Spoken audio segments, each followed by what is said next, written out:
जो किसी भी प्रकार की नकारात्मक सोच के विषय में सावधान रहो। परमेश्वर के प्रति कुछ भी नकारात्मक नहीं है।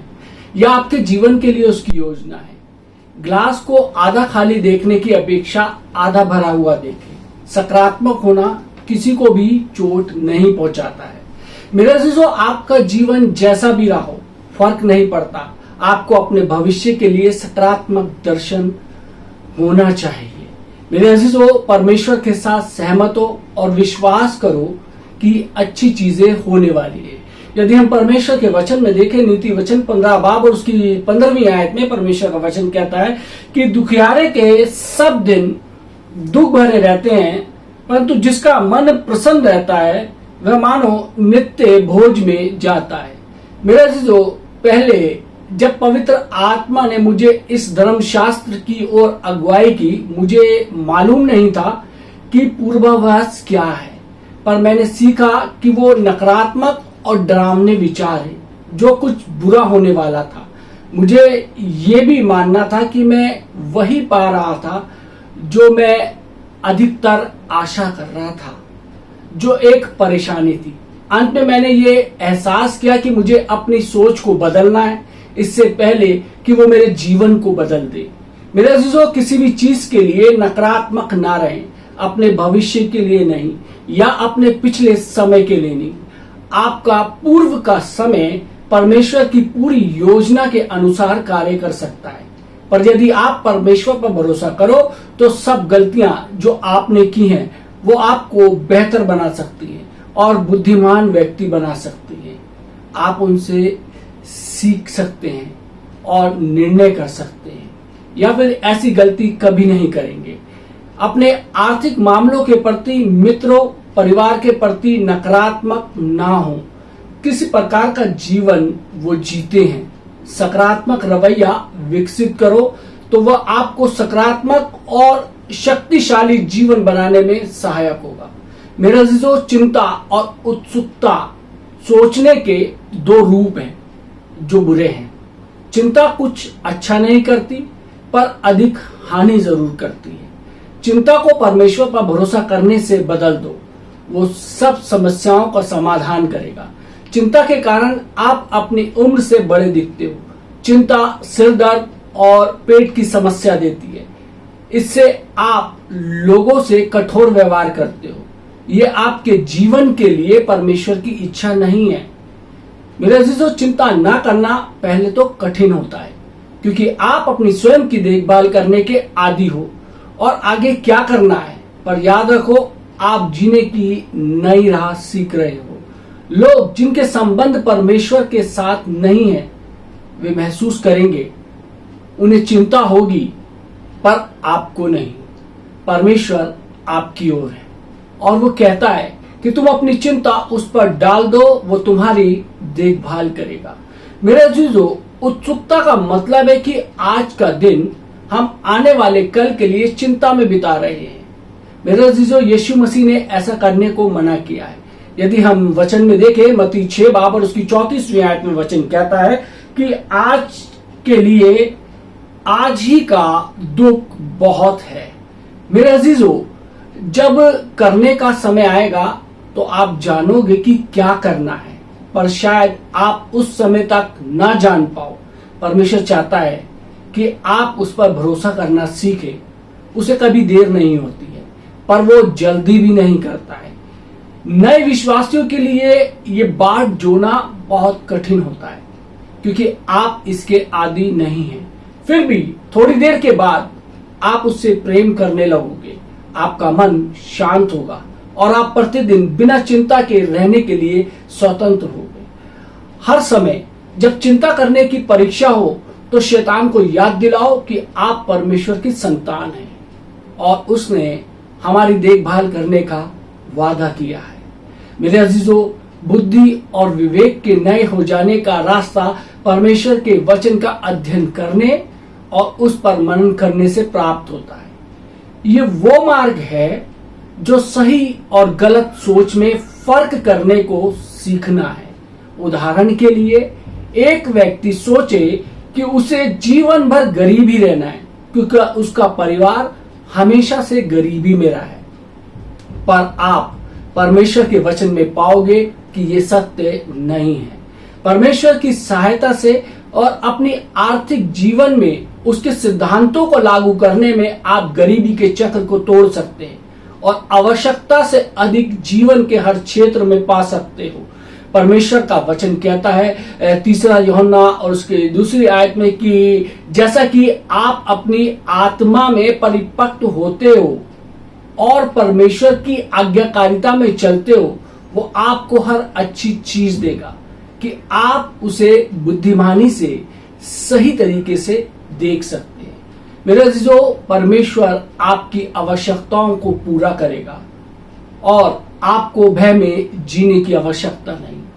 यदि आपको नौकरी चाहिए, आप प्रार्थना कर सकते हैं और वो आपकी सहायता नौकरी पाने में करेगा। वह आपको अनुग्रह देगा कि जो कार्य आप करें उसमें सफलता पाओ। मेरे अजीजों, यीशु मसीह चाहते हैं कि आप एक अच्छा जीवन पाएं। वो चाहते हैं कि आप जीवन का आनंद लें। वो आपको जीवन देने के लिए मारा गया। ज्ञान प्राप्त करो, समझ प्राप्त करो, पहचानने की आत्मा रखो। बिना ज्ञान के लोग नाश हो जाते हैं, तो इसके लिए पुकारो। मसीह यीशु परमेश्वर हमारी बुद्धि है, उससे बुद्धि मांगे कि जिससे आपका मन आनंदित हो, जिससे आप उसके मार्ग पर चल सको। मेरे अजीजों, नीति वचन 8 बाब उसकी 11वीं आयत कहता है क्योंकि बुद्धि मूंगे से भी अच्छी है और सारी मनभावनी वस्तुओं में से कोई भी उसके तुल्य नहीं है। मेरे अजीजों, शब्द शक्ति के पात्र हैं। वे या तो क्रियाशीलता या नष्ट करने वाली शक्ति रखते हैं। समय के आरंभ से जब परमेश्वर बोला, उसने अच्छी चीजों की सृष्टि की और हमें उसके नमूने पर चलना है। नीति वचन 18 बाब उसकी 20 और 21वीं आयत में वचन कहता है कि मनुष्य का पेट मुंह की बातों के फल से भरता है और बोलने से जो कुछ प्राप्त होता है उससे वे तृप्त होता है। जीव के वश में मृत्यु और जीवन दोनों होते हैं और जो उसे काम में लाना जानता है वो उसका फल भोगेगा। मेरे अजीजों, इन पदों का अध्ययन हमें बताता है कि हमारे शब्दों का परिणाम होता है, कुछ अच्छे या कुछ बुरे परिणाम लाते हैं।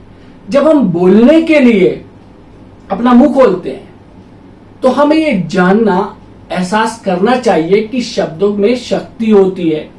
हमारे विचार हमारे शब्द बन जाते हैं। यही एक मुख्य कारण है जो शैतान हमारे दिमागों में नकारात्मक विचारों को डालता है। वो जानता है कि यदि हम उन्हें अपने विचार में कर ले तो स्वाभाविक है कि हम उन्हें बोलेंगे और वह उसके गंदे कार्यों को हमारे जीवन में करने के लिए खुले द्वार को हम उसको दे देंगे। नीति वचन 21 बाब और उसकी 23वीं आयत कहता है कि जो अपने मुंह को वश में रखता है वह अपने प्राण को विपत्तियों से बचाता है। मेरे अजीजों, संसार की सबसे बड़ी परीक्षा यह है कि हम उसके विषय में बोलते हैं जो हम देखते और महसूस करते हैं, पर परमेश्वर चाहता है कि हम उसके विषय में बात करें जो उसका वचन कहता है, जो हम ले सकते हैं। मैं ये सुझाव नहीं दे रहा हूं कि आप अपनी परिस्थितियों की अनदेखी करें, पर मैं ये कह रहा हूं कि आप उन पर विजय प्राप्त कर सकते हैं और आप अपनी समस्याओं के बीच क्या बोलते हैं उस पर बहुत कुछ निर्भर करता है।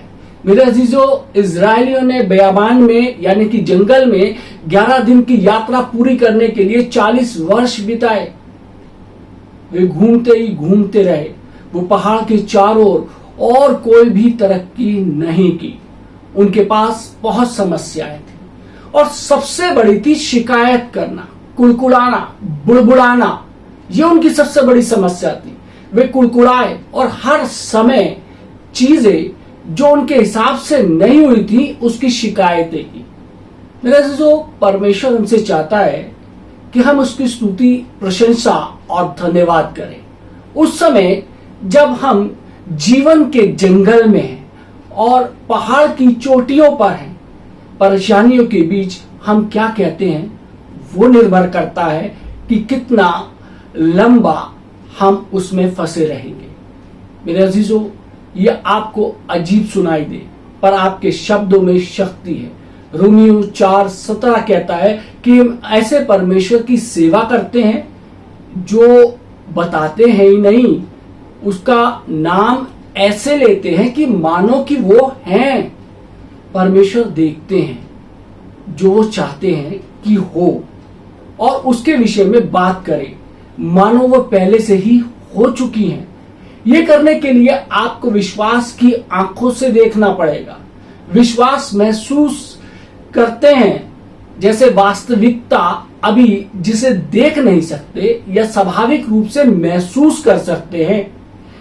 मेरे अजीजों, विश्वास परमेश्वर के वादों को लाता है और इस प्रकार कार्य करता है कि मानो वो सत्य है। मेरे अजीजों, यदि हमारे पास समस्या है और हम सत्य में विश्वास करते हैं कि परमेश्वर हमें उससे निकालेगा, तो हम प्रसन्न हो सकते हैं, हम खुश हो सकते हैं। हम जब तक बदलाव ना देख ले तब तक नहीं हमारे को रुकना है, क्योंकि ये हमारे पास विश्वास है। हम अपना अंदर जानते हैं कि परमेश्वर हमारे बदले में कार्य कर रहा है।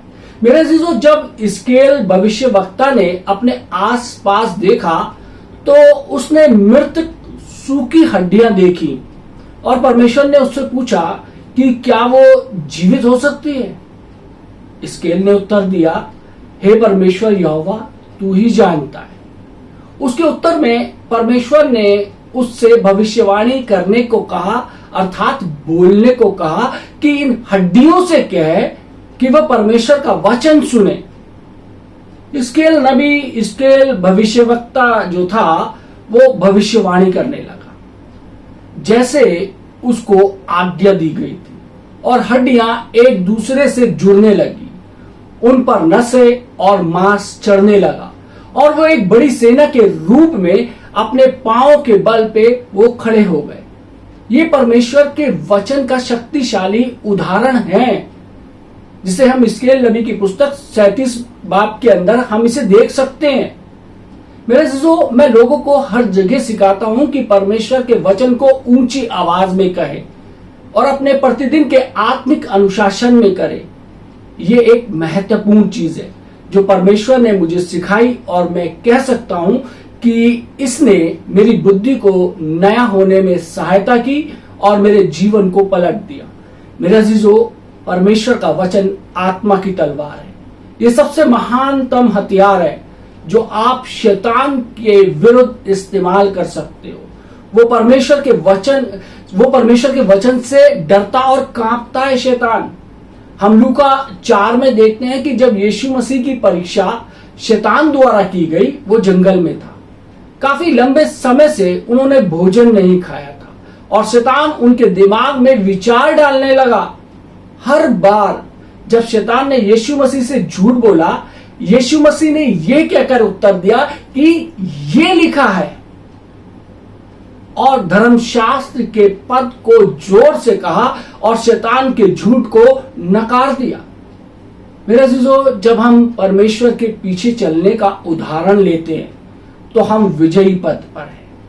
क्या आप जो कहते हैं उस पर ध्यान देने को राजी हैं? यदि आप हैं तो आप और दूसरों की तरह पाओगे कि आप बहुत सी बातें कहते हैं जो आप अपने जीवन में नहीं चाहते कि हो। अक्सर होता है, चाहते नहीं है कि हमारे जीवन में ऐसी घटना या दुर्घटना घटे, लेकिन फिर भी हम कहते हैं। मेरे अजीजों, मेरा मानना है कि हम अपनी शक्ति और आनंद के स्तर को घटा और बढ़ा सकते हैं अपने शब्दों के द्वारा। मेरे अजीजों, विश्वास में कहना यह आपको नए जीवन का हिस्सा है, तो अभी आरंभ करें। अभी ये कह सकते हैं कि परमेश्वर मुझसे प्रेम करते हैं और मेरे जीवन के लिए एक अच्छी योजना परमेश्वर के पास है। मैं जहां भी जाता हूं अपने पक्ष को पाता हूं। किसी भी काम में मैं हाथ डालता हूं तो संपन्नता और सफल होता हूं। परमेश्वर मेरे लिए सही द्वार खोलते हैं और गलत द्वारों को बंद करते हैं। मैं बुद्धि से चलता हूं, मैं आनंदित हूं, मैं प्रेम में चलता हूं। आज मेरे साथ कुछ अच्छा होने वाला है। मेरे सभी बच्चे परमेश्वर के प्रेम में हैं, परमेश्वर से प्रेम करते हैं और उसकी सेवा करते हैं। मेरा विवाहित जीवन दिन प्रतिदिन बेहतर होता जाता है। मैं जहां कहीं जाता हूं आशीष का कारण होता हूं। मेरे अजीजों, सूची तो अंतहीन हो सकती है, बहुत लंबी सूची हो सकती है।